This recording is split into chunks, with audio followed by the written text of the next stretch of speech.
¿qué es la fe? Con signos de interrogación. Y vamos a tratar de desarrollar este tema que considero que tal vez es de lo más importante que existe elementalmente en la doctrina cristiana para poder comprender qué es la fe. La diferencia entre creer simplemente o la simpleza de la credulidad y la fe bíblica, que son totalmente opuestos. Dice Hebreos 11:6, pero sin fe es imposible. Esta palabra imposible significa que no existe ninguna otra manera de agradar a Dios. Ya sea que cuando yo obedezco el mandamiento, maridos, amen a vuestra esposa, la amo porque por la fe que Dios me ha puesto y me ha dicho que yo tengo que hacerlo. Si mi motivación no es la fe, no sirvo. Cuando yo doy dinero a la obra de Dios, tiene mi motivación que ser por fe, agradando siempre a Dios. Amo a mi esposa porque quiero agradar a Dios. Amo a mi esposo porque quiero agradar a Dios. Doy porque quiero agradar a Dios. Siempre, siempre la fe tiene que estar detrás de nuestras acciones. Y si la fe no está detrás de nuestras acciones, no estamos agradando a Dios. Es imposible. La palabra imposible, insisto, significa que no hay posibilidad alguna de agradar a Dios de otra manera. Fíjense qué importante es esta conferencia. Y a continuación dice el Espíritu Santo, porque es necesario, o es implícito, que el que se acerca a Dios, ¿cómo nos acercamos a Dios? Creyendo que Él existe. Si tú te pones hoy en la mañana a orar, Señor, te pido por mi hija, mira que tiene 3 días que se fue mi hija. Oh, Señor, no tengo trabajo. ¿Tú crees que te estás acercando a Dios con fe? Bueno, primero tranquilízate, cálmate, tómate un chocho tal vez, ¿verdad? Para que te aplaques. Pero en un estado emocional donde está, Señor, por favor, etcétera, etcétera, es como si dijeras a Dios, tú no puedes, Señor, contestarme. Estoy lleno de aflicción y tú no puedes realmente contestarme. Pero yo me acerco a Dios y le digo, Padre, te doy gracias porque mi hija está en tus manos. Te doy gracias porque el trabajo que tengo por delante está en tus manos. Y gracias, Padre Santo, porque descargo mi corazón y al levantarnos de la oración, creemos que Dios nos escuchó. Pero si tú te levantas después de orar, con la misma aflicción, con la misma tensión, con el mismo estrés, con la misma ansiedad, vuélvete otra vez a hincar, porque no has agradado a Dios. A través de la oración, cuando nos acercamos a Dios, tenemos con nuestra acción, después de estar en la presencia del Rey, creer que realmente Él nos ha escuchado. Y además hay que creer otra cosa, que Él es galardonador. O sea que Dios nos va a recompensar todo vaso de agua que nosotros demos. Un simple vaso de agua a cualquier persona en el nombre de Jesús. Dios no es olvidador ni deudor para olvidar lo que Él nos tiene que dar, para bien o para mal. Muy bien, vamos pues en el versículo 1 a tratar de encontrar alguna definición que nos ayude a sentar nuestras bases de qué es la fe para comenzar a construir arriba del versículo 1. Es pues la fe la certeza. La palabra upostasis, que se tradujo certeza, es sustancia. La fe es una sustancia, es algo real, es una seguridad. ¿De qué cosa? De algo que viene. De algo, no de algo que tienes ya. Porque si lo tienes ya, ya no es fe. Entonces la fe está relacionada con el futuro. Siempre, siempre con algo que no tienes y que viene. Y que tú tienes que estar seguro que viene.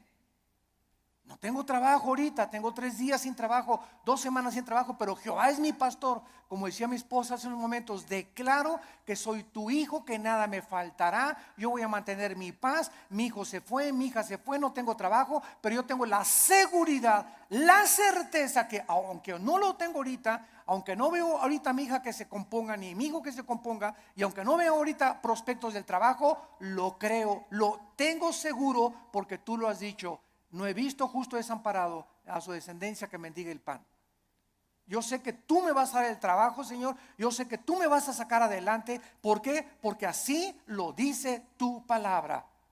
Y esta seguridad que tú tienes, dice a continuación, es una convicción, aunque tú no lo estás viendo. Muy bien, vamos pues a tratar de explicar más claramente esto. La fe está relacionada con el futuro y con lo invisible. Con lo futuro y con lo invisible. Porque es algo que esperamos en el futuro, ya sea en 3 horas, 4 horas, mañana, pasado un mes, un año, no sé. Y al mismo tiempo es algo que no podemos percibir con nuestros 5 sentidos. En el momento en el que nosotros veamos algo, ya no es fe.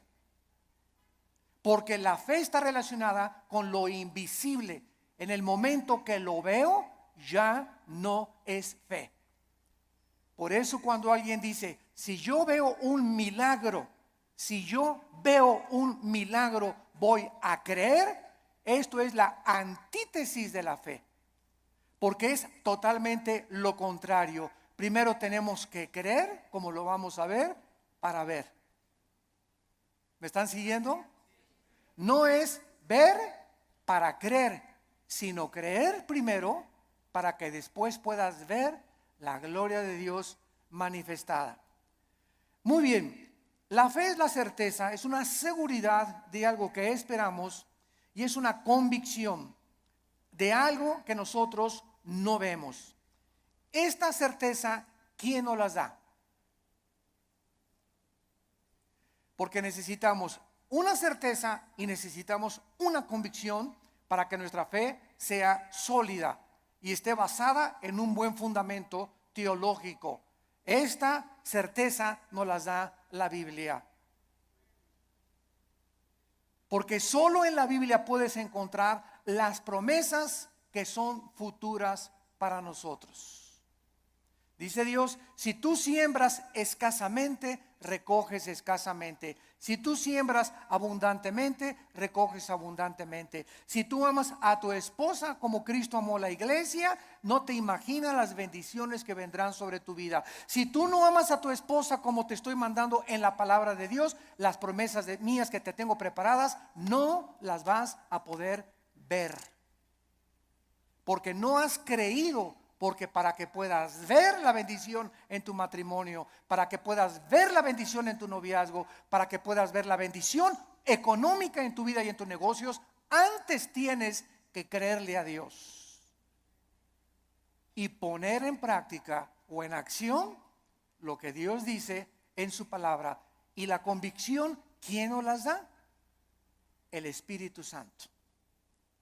Entonces tenemos íntimamente relacionadas a la Biblia con el Espíritu Santo.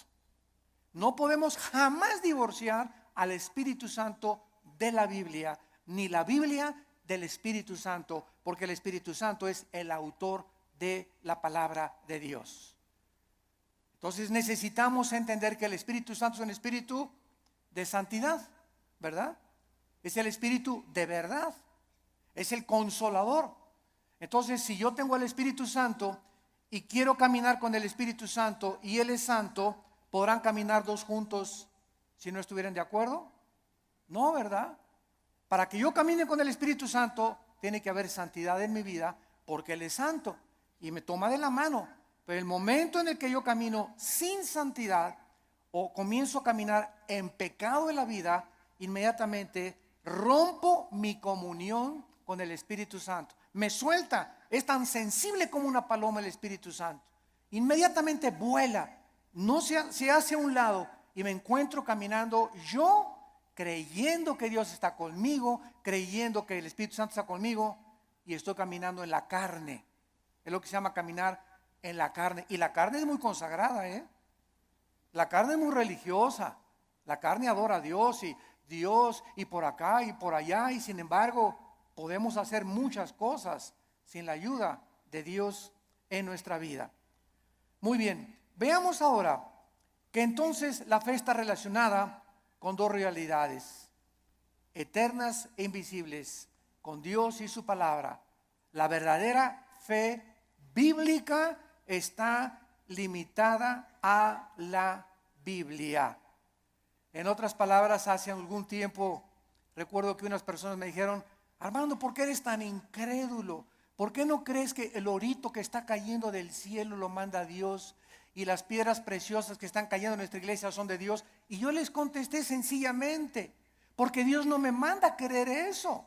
Yo creo lo que la Biblia dice, pero el hecho de creer cualquier fenómeno o cualquier acción, aunque sea milagrosa, no implica que sea de Dios. Porque el diablo puede hacer fenómenos y puede hacer milagros también. Entonces no me pueden nadie catalogar, ni tampoco a ti clasificarte como que eres un incrédulo y no lo crees. Claro que lo creo, pero si está en la palabra de Dios. Pero si yo encuentro en Proverbios capítulo 2 que la Biblia me manda y me dice que busque la sabiduría y no las piedras preciosas y no el oro, ¿qué me está diciendo el Espíritu Santo con estas experiencias que se están manifestando en muchas iglesias? Que estas iglesias están tanto en la carne, que está ahora siendo engañadas. Pues quieren eso, quieren circo, maroma y teatro, quieren ver milagros, pues eso les voy a dar, como hizo Dios con los judíos en el desierto. ¿Quieren comida? Pues se las voy a dar hasta que les llegue hasta aquí. Y los atascó de codornices hasta que los volvieron al estómago. Este es un juicio de Dios. ¿Por qué? Porque Dios nos busca que busquemos sabiduría y que no busquemos, ¿verdad?, las cosas que está cayendo ahorita del cielo. Y mira, hermano, le digo, es más diamantina que nada, hombre, esas menso. La fe está relacionada, está íntimamente ligada a la Biblia. Nuestra fe no es un trapo ungido. Hermano, voy a ir al río del Jordán. Y cuando vaya a Israel, voy a meter una botellita el agua del Jordán y me la voy a traer y me la voy a echar cuando esté enfermo. O la voy a poner ahí, le voy a ya casi una veladora. Voy a traer agua del Jordán y me voy a bautizar del río Jordán. El agua del río del Jordán y el agua del río Bravo y el agua del río Nilo y el agua del río Támesis en Inglaterra es exactamente igual. El río Jordán no tiene propiedades milagrosas. Es el agua de un río donde hace 2000 años el Señor Jesucristo fue bautizado, pero el agua no tiene nada de milagroso. El río es como cualquier otro río, y el hecho que Jesús y el Bautista hayan bautizado ahí no significa que va a ser agua milagrosa. Estamos retrocediendo otra vez a Roma, a la agua bendita. Antes entraba a la iglesia y le metía la mano y me hacía por mí agua bendita, porque le hicieron así y le atribuían propiedades milagrosas. Esto se llama hechicería. Esto es vulgar hechicería, atribuirle a un objeto, a agua, trapitos o cualquier cosa, poderes milagrosos. Esto es hechicería. Los brujos usan cosas y collares y amuletos, talismanes, patas de conejo. Todo eso está relacionado con el mundo del ocultismo, no con la Biblia. Y les hablo tan claro como el azul del cielo hoy en la mañana, sin tapujos y derecho y a la yugular. Ya no podemos andar con rodeos. Ya no podemos andar diciendo que tenemos que hablar al pan, pan y al vino, vino. Tú tienes que entender ya claramente qué es la fe. Y ya no estar poniendo un objeto como hace algún tiempo. Me venden un trapito y ahí va la gente y compra el trapito ungido. O te mando este anillo que lo compré en Jerusalén. O este collar que tiene propiedades y porque este predicador en tal parte lo anunció, y van y lo compran y se lo cuelgan y le atribuyen propiedades milagrosas, o ponen el trapito debajo de la almohada y se les va a quitar el dolor de cabeza, o va a traer que la maldición se va a ir de su casa. Todo eso está relacionado con el mundo de la hechicería. Eso ya no es fe. Y esa hechicería está entrando a las iglesias cristianas. ¿Por qué? Bueno, hace 2000 años en la iglesia de Gálatas, en Gálatas 5 versículo 1, el apóstol Pablo, si alguien no lo cree, les dice a los Gálatas: ¿quién los fascinó para no oír la verdad? Y esa palabra fascinar en el griego es hechizar. La iglesia de Galacia estaba hechizada, estaba controlada por demonios que habían entrado en falsos maestros y pastores que esta iglesia tenía, y que les estaba enseñando a los cristianos: es que no es suficiente la muerte de Cristo, necesitas circuncidarte, no necesitas poner árbol de Navidad, no necesitas hacer estas cosas, necesitas ahora agregarle a la obra de la cruz algo extra. Cuando la Biblia dice que cuando Cristo murió en la cruz del Calvario, se finí, caput, se acabó, consumado es. No hay nada que agregarle a la muerte de Cristo para el perdón que hemos recibido.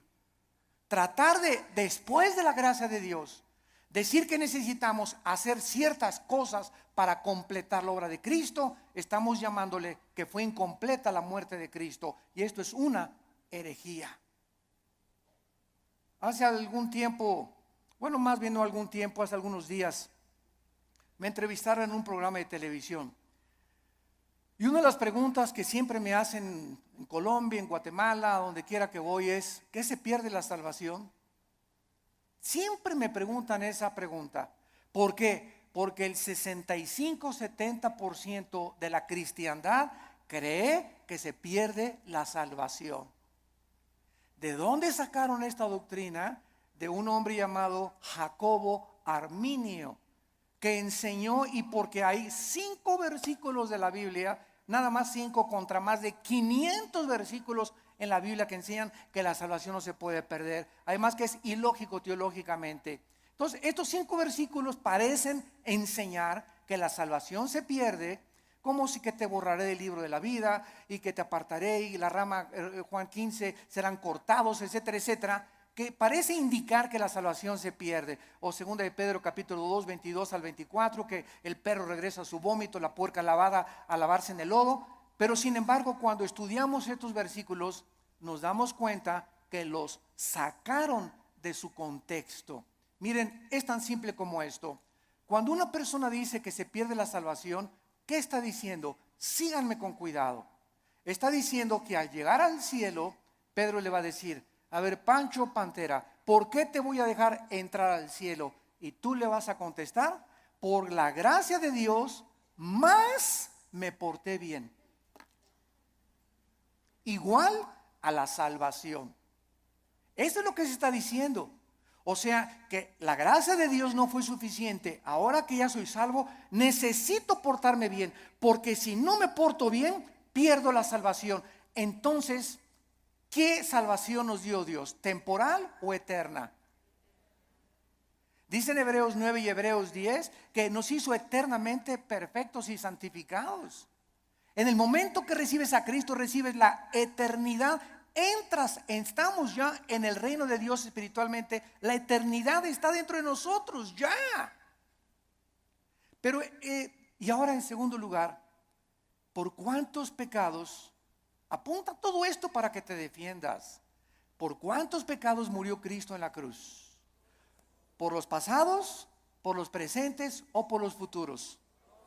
Por los pasados, los presentes y los futuros. Entonces, si existe un pecado que diga que nos hace perder la salvación, Cristo tendría que volver a morir.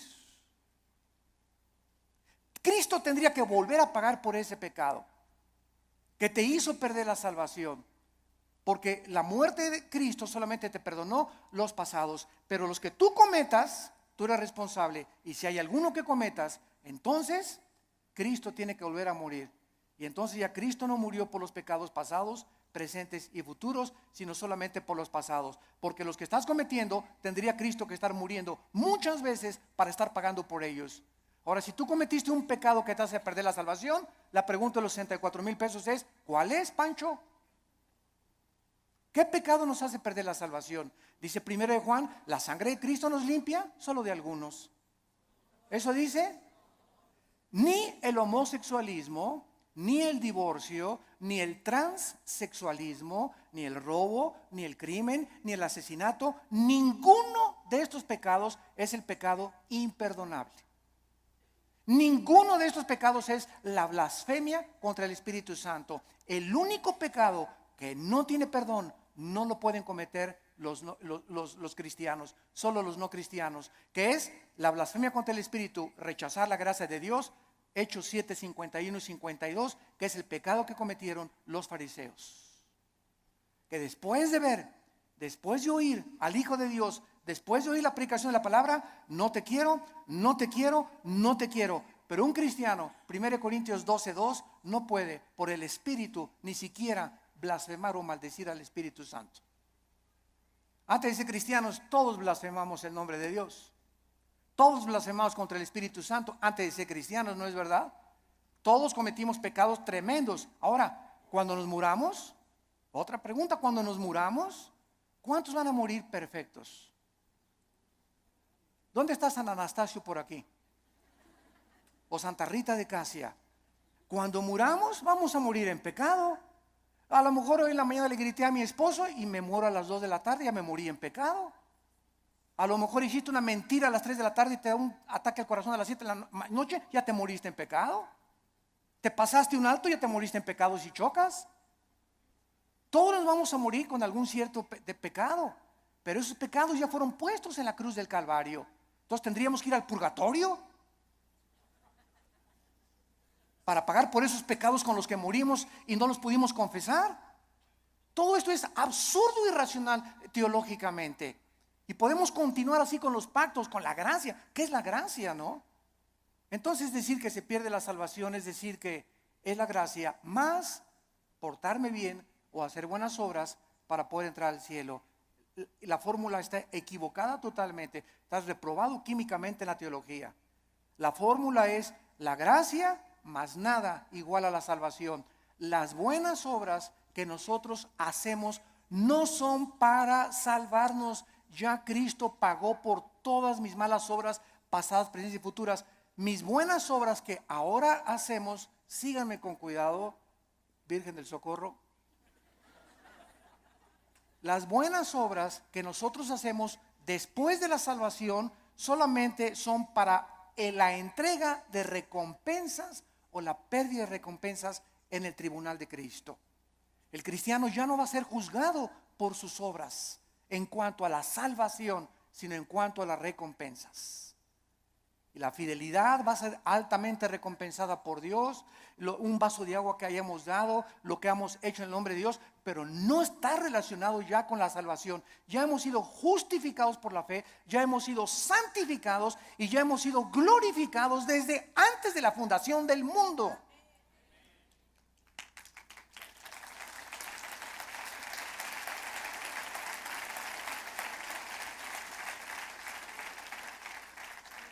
Tenemos que desenterrar otra vez la doctrina de la salvación en el siglo XXI y volverla a enseñar claramente, porque el pueblo de Dios en los errores en que está cayendo es por no tener bases teológicas firmes, doctrinales, de una doctrina elemental como la gracia y la salvación. Y por todos lados, porque todo el mundo lo cree, yo también lo creo. Demuéstramelo con la Biblia y lo voy a creer entonces.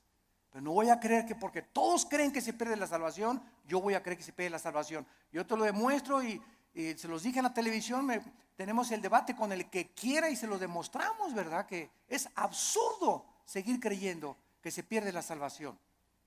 Ahora muchos dicen, bueno, como ya no pierdo la salvación, me voy a portar ahora sí, le voy a dar vuelo a la hilacha, ¿verdad?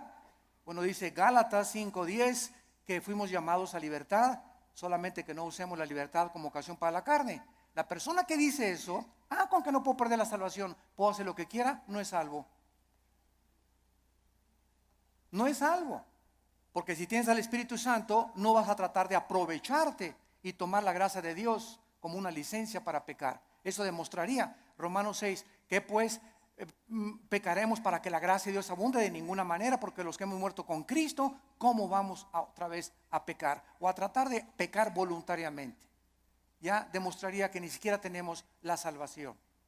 Bueno, esto es importante en relación con la fe.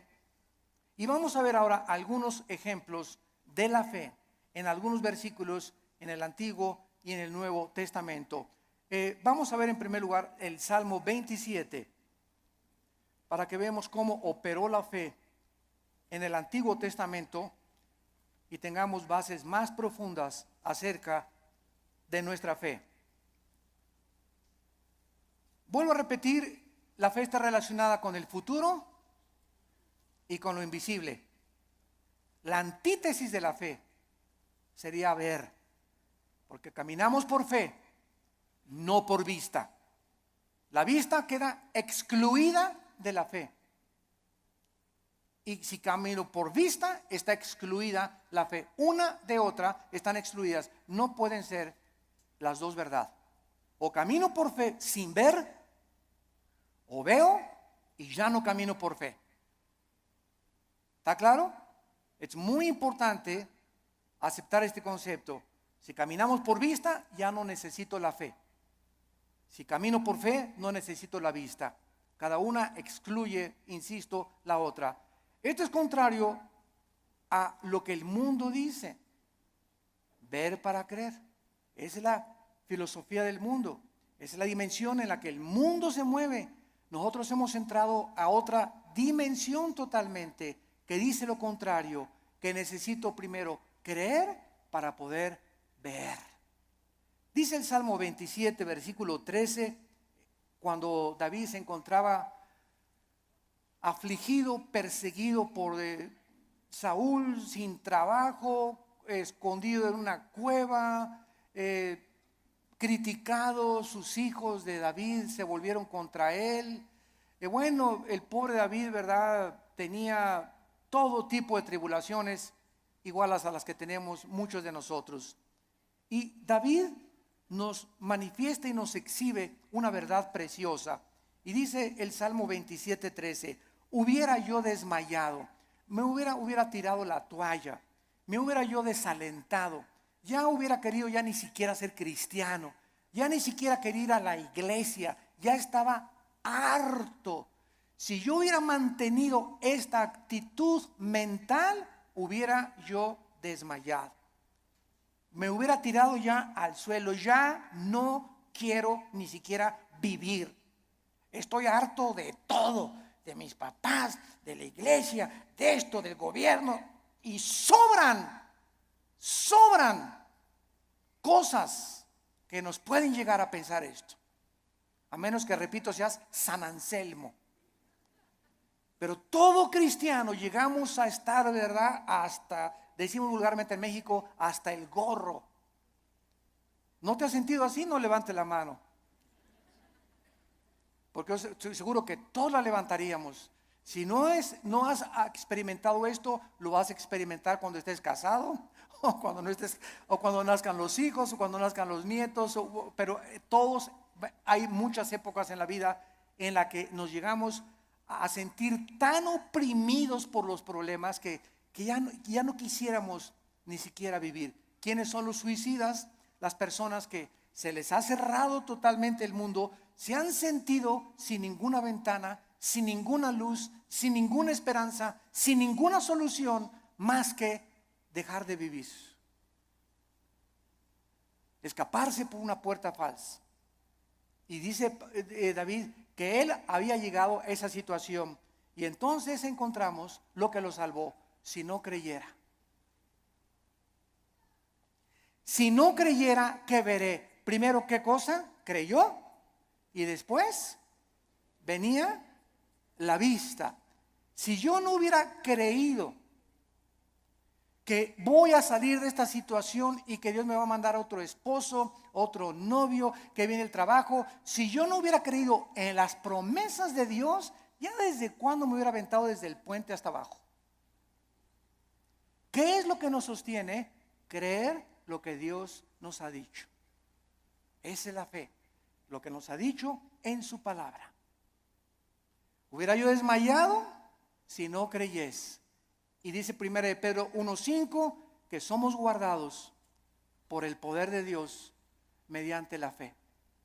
En otras palabras, cuando nos encontremos así, y créame que muchas veces al mes yo llego así en la noche, en la mañana cuando me levanto, con el Señor, cansado, ¿verdad? Con problemas, presiones emocionales, el mundo, el petróleo, la caída del dólar, problemas aquí, problemas allá, familiares. Bueno, sobran cosas para desalentarnos en la vida, sobran cosas para amargarnos, sobran cosas para desilusionarnos. Entonces ahí es cuando, en lugar de que te desmayes y te rindas y digas, tiro la toalla, me bajo del caballo, ya no quiero, andamos así con el caballo, cayéndonos del caballo. En ese momento recuerdo, oh Señor, tú eres poderoso, tú eres grande, soberano, y comienzas a sentir otra vez en el caballo y agarras las riendas. Señor, aunque no lo vea, y aunque vea todo que se está cayendo y no vea soluciones y vea el cuadro oscuro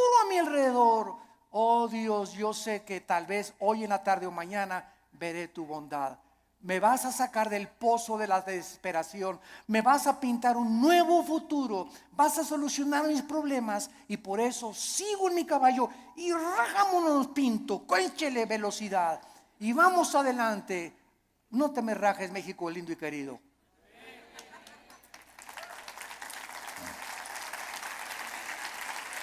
No nos echemos para atrás. Vamos 2-0. Pues ya. Puro gringote de 1.90, 1.95. No, ya no la hacemos. ¿Cómo que no la hacemos? ¿Cómo que no? Ándele, ¿cómo que no la hacemos? Y eso de veras nos infunde ánimo, porque es un cuadro físico de lo que espiritualmente debemos hacer nosotros. Crecernos al castigo. Ya no hay trabajo. Y nadie me quiere. Y me dicen risitos de oro, pero tengo nariz de corcholata. ¿Sabes una cosa? Bueno, ¿por qué comenzamos a sentirnos así? Porque estamos viéndonos en el espejo, porque estamos viendo la situación, porque estamos caminando por vista. Olvídate y desconéctate de lo que ves y lo que por tus 5 sentidos entran, y conéctate con la palabra de Dios. Diario ven a la Biblia en la mañana, cargar las pilas, la energía. Chupa la fuerza espiritual que Dios tiene para nosotros, que es la que nos va a sostener. Nos separamos de la Biblia y nos vamos al suelo. Hebreos 11:27, otro ejemplo en el Nuevo Testamento de Moisés. Hebreos 11:27 dice así: por la fe, por creer lo que Dios había dicho, porque la fe nunca la desconectemos de la Biblia. Por creer lo que Dios ya había revelado en su palabra en el Antiguo Testamento, Moisés dejó Egipto. Si él hubiera sido guiado por sus emociones, vean ustedes, el temor, que es el más grande enemigo de la fe. El temor. El temor es la antítesis de la fe, es lo opuesto de la fe. Si Moisés hubiera dicho, el rey, si me voy me va a mandar los soldados, me mata, me corta la cabeza, él es el emperador de Egipto. Pero Moisés no vio al emperador de Egipto, no el temor que comenzó a meterse, porque el temor así entra como la termita, ¿verdad? Y comenzamos a sentir así que, y el temor, y comenzamos hasta a sudar frío, y comenzamos a temblar por el temor, y saldrá esto, y saldrá de la operación mi abuelita, y podremos, y dejamos que nos domine esta emoción, comenzamos a alejarnos de Dios y comenzamos a perder el poder de Dios que está viviendo por fe. Moisés dijo, antes de tenerle miedo al faraón, antes de tenerle miedo a su abogado, antes de tenerle miedo a mi suegro, antes de tenerle miedo a mi ex esposo, antes de tener miedo de nada ni de nadie en este mundo, tengo temor de Dios. Y eso fue lo que hizo Moisés. No vio el temor del emperador, los ejércitos que tenía, y dejó Egipto. No fue gobernado por el temor, sino creyó lo que Dios le había dicho y venció sus emociones. Porque se sostuvo como viendo físicamente a Dios. ¿Eso dice? Este está en tercera de Pancho 3:1. Porque se sostuvo viendo algo que no se veían con sus ojos, ni se experimentaba empíricamente con sus 5 sentidos. Se sostuvo por algo que nadie podía ver, pero él sí podía ver, y podemos ver los cristianos, que es a Dios. Viendo al invisible. ¿Con qué ojos lo vemos? Con los ojos de la fe. Es un par de ojos que el Espíritu Santo nos ha entregado que el mundo no tiene. Vemos no lo que vemos, vemos las cosas que no se ven, porque las que no se ven son más reales que las que se ven. Esto fue lo que hizo que Moisés se pudiera sostener. La fe nos capacita para ver lo que el mundo no puede ver. No hay trabajo, no hay esto, no hay aquello. El mundo, terremotos, se cae. Ahora que fue el terremoto de Japón, no sé si vieron ustedes un video de los muchos que han pasado, que primero el terremoto, el tsunami y el puntillazo, la fuga de gas radioactivo. Y pasaron a una japonesita que era cristiana, como de 80 años de edad. Y está la japonesita en el video caminando y dice, aquí estaba mi casa. Y para todos lados estaba viendo, y ahí estaban mis hijos, y ahí vivía mi sobrino. Y se queda la japonesita como de 80 años de edad, sin nada ni nadie en el mundo. Ni una cobija donde acostarse. Y se hace así las cabezas y dice, pero tú me seguirás sosteniendo. Bueno, las lágrimas comenzaron a caer de mis ojos. Pero fue así una cosa, ¿verdad? Para poner una película. Ahí estaba mi familia, ahí estaban mis papás, ahí estaban mis hijos, mis nietos, aquí estaba mi casa. No hay nada. Imagínate de la noche a la mañana quedarte sin familia, ni vecinos, ni papá, ni mamá, ni nada, y levantar los ojos, pero tú me seguirás sosteniendo. Esa es la fe. Sostenidos viendo lo que no se ve, con los ojos y la seguridad y la certeza y la convicción de lo que Dios ha dicho: no te dejaré ni te desampararé, aunque se acabe todo a tu alrededor. Veamos ahora en Juan capítulo 11. Juan capítulo 11, versículo 39 y 40. Se muere Lázaro. La familia de Lázaro eran las hermanas Marta y María. Marta es un ejemplo de la mujer afanada, María un ejemplo de la mujer que se acerca a Dios. Pero las dos nos representan a todos nosotros. No porque te digas Marta vas a ser afanada, ¿verdad? Pero es un ejemplo solamente de que todos nosotros padecemos esta debilidad, de que muchas veces queremos ver para creer, y tenemos que dominar esa tentación y ese impulso de nuestra antigua naturaleza. Entonces aquí en Juan 11:39 dijo Jesús: quiten la piedra. Marta, la hermana del que había muerto, dijo: Señor, y he de ya, porque es de 4 días. Jesús le dijo: ¿no te he dicho que si crees, verás? Ahí está otra vez. Marta, tú no tenías que haber visto que se alivió ahorita.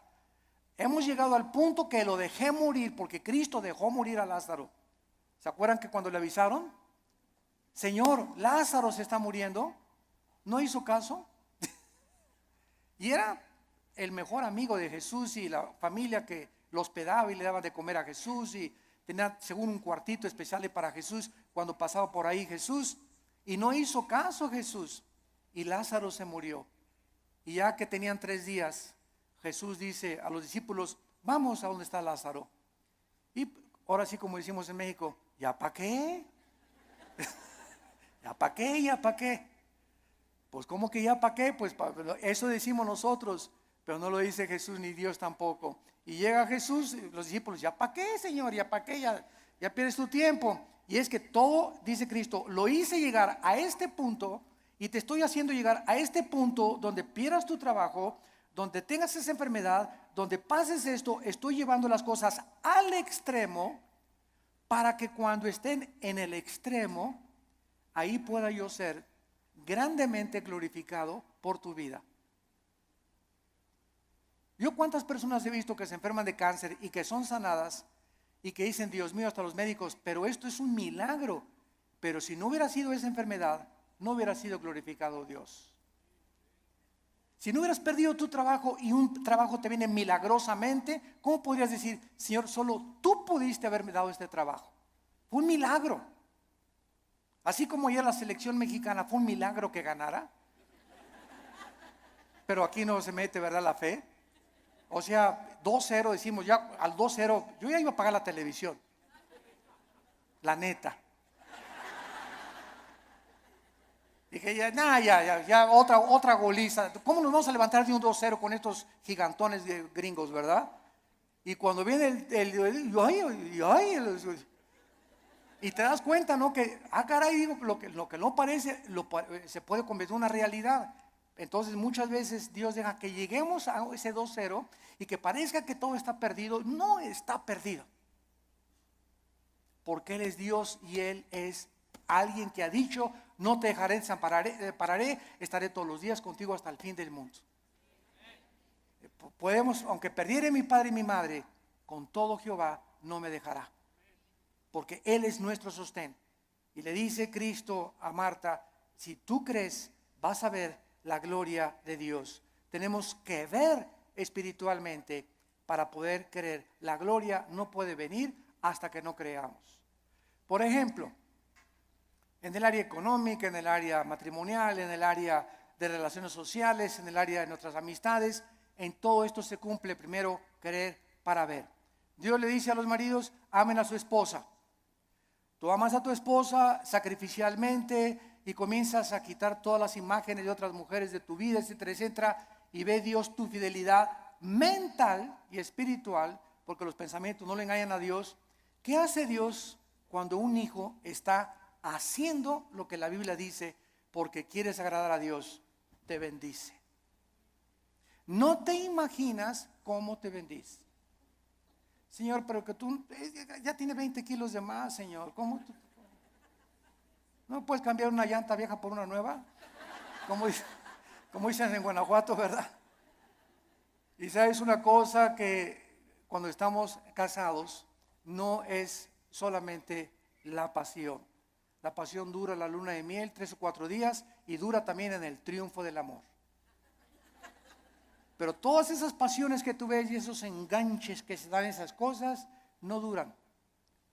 Y claro que nos seguimos besando y todo, ¿verdad? Pero entonces ya entras al matrimonio y ya entras a un nivel donde no solamente es pura pasión, hay problemas y bajadas, y comienzas a entrar a una madurez donde maduras con tu esposa y te das cuenta que es una relación que tiene que durar toda la vida hasta que la muerte nos separe, porque está basada en un cordón de 3 dobleces, que es Jesucristo. Entonces ya no está basada tanto en el físico como en una relación espiritual, porque los matrimonios que duran son los matrimonios que los dos son discípulos de Cristo. Cuando dos caminan hacia Dios, es como un triángulo. Dios está en la punta del triángulo y aquí está el hombre y la mujer. Cuando el hombre y la mujer caminan los dos siguiendo a Cristo, cada vez están más cerca el uno con el otro, porque más cerca están de Dios. Y ya podemos vencer esas cosas de: cámbiame, la verdad. Oye, es que no vas a tener Miss México toda tu vida. ¿Qué querías, verdad? ¿Que tu esposa te durara así? Tiene que dar a los 50 años tu esposa, a los 60 años tu esposa. el cuerpo se deforma, igual él tiene panza de Santa Claus ya también, ¿verdad? Pero nos seguimos queriendo. Entonces nuestra antigua naturaleza demanda ver para creer, puesto que depende de los sentidos, pero no de la palabra de Dios. Y vemos en penúltimo lugar 2 Corintios 4. 2 Corintios 4, versículos 17 al 18. Y dice el apóstol Pablo, esto es tremendo. Estamos tratando de encontrar la fe en el Antiguo y en el Nuevo Testamento en algunos pocos versículos. 2 Corintios 4, 16 y 17 al 18. Por tanto, otra vez dice Pablo, no desmayamos. Qué peligroso es darnos por vencidos. Qué peligroso es tirar la toalla en la vida cristiana. Qué peligroso es desesperarnos. Qué peligrosísimo es desanimarnos. Qué peligroso es. Porque cuando un cristiano es animado, para que, se te viene una horda de demonios que van a agravar tu situación. Se va a convertir en una cosa crónica en tu mente. Vas a comenzar a sufrir unas depresiones. Las personas que sufren de depresión continua, todos somos deprimidos de vez en cuando. Pero cuando somos deprimidos ya 3, 4, 5 días deprimido, estás bajo ataque del maligno. Porque el fruto del Espíritu es paz, gozo y amor. ¿Por qué has llegado a esa situación que estás así, que ni te toquen porque brincas? Porque tienes una semana, 2, 3 semanas que te soltaste la palabra.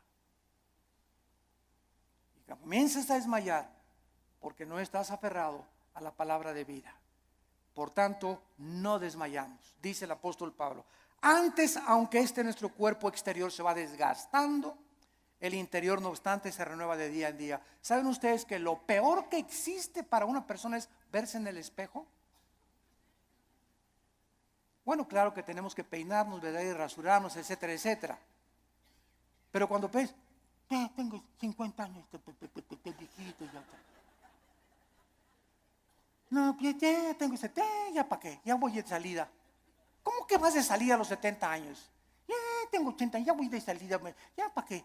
¿Cómo que vas de 80? A los 80 años Moisés fue llamado por Dios. A los 80 años Caleb le dijo a Josué, dame más montañas para conquistar. Cuando comenzamos a vernos físicamente, no, pues es que dice que a los 60, a los 70 se deteriora el cuerpo. Eso dice la ciencia, pero dice uno de los salmos que cuando nosotros confiamos en Dios, seremos fructíferos como las palmeras, tendremos fuerzas como las del búfalo y creceremos como los cedros del Líbano para continuar anunciando la justicia de Dios. ¡Qué viejo ni qué viejo! Dejemos que nuestro cuerpo se siga desgastando. Yo les he hablado tantas veces de nuestra abuela materna que murió hace algún tiempo, de 97 años de edad. Mi abuelita 97 años de edad no usaba bastón. Nunca se convirtió a los casi 80 años de edad, después de haber sido 30 años presidenta de la Acción Católica de México. A los 80 años de edad, vivió todavía 17 años más a los 97 en sus 5 sentidos. Y se levantaba a las 7 de la mañana, se emperifollaba y se ponía su loción Sanborns, se cubría todo, ¿verdad? Y caminaba, era la loción famosa en aquel tiempo, ¿verdad? Y la más barata también. Y estaba a los estudios y la llevaba a los estudios en la mañana y en la tarde. ¿Ahora dónde vamos, hijito? Me decía a las 5 o 6 de la tarde el domingo. Le digo, abuelita, tú a tu casa y yo a la mía, le decía. Porque todavía traía cuerda a los 95, 96 años, traía cuerda todavía, porque, a ver, y vamos a ver una película mejor de Walt Disney, ¿no? Y llévame a cenar, abuelita, que me desgastas, abuelita, me dio más de 50 años de edad, pero ¿qué era lo que la sostenía ella? Y que era, nunca, siempre el gozo, siempre contenta, ¿verdad? Regañando a todos y por aquí y por allá. Se parece mucho a mi mamá, ahorita usted la conocen a la general, a mi mamá, ¿verdad? Sobre todo los que van a Liti. Pero esa es energía que necesitamos tener. Y no estar, ya tengo, cacle. El interior se va renovando. Y este cuerpo corrupto vas a echar a los gusanos y al panteón y vamos a resucitar. Así como una semilla contiene un árbol y fruto y ramas, esa semilla, ahí está todo. Así cuando se siembra va a resucitar en un cuerpo glorificado. Y nos vamos a ver, y cuál cacle ni cake nada, ¿verdad? Sino que tenemos que mantener esa energía y esas fuerzas, esas ganas para vivir para Dios. Porque los que se mueren pronto son los que no tienen ganas de vivir para Dios. Ya, para que ya yo llegué, ya voy de salida. Tienes que hablarle a tus nietos y tienes que hablarle a tus viejitas y tienes que ir a los asilos a predicar. No te encierres nada más, cacle. Nada, hay mucho que hacer todavía. La energía la tenemos por dentro. Y olvídate por afuera, no te veas en el espejo. Ve lo que Dios está haciendo internamente con tu alma. Dice Pablo, porque esta leve tribulación momentánea, miren nada más cómo considera Pablo la vida. En primer lugar, los problemas, las aflicciones y los sufrimientos son leves. Dice Pablo, es como si un mosquito me hubiera picado. Todo lo que he sufrido, las pedradas, la persecución, me arrastraron, mis hijos me dejaron, a mi esposa las violaron, fui castigado por Dios. David y Pablo, todo lo que sufrió y lo encerraron en la cárcel.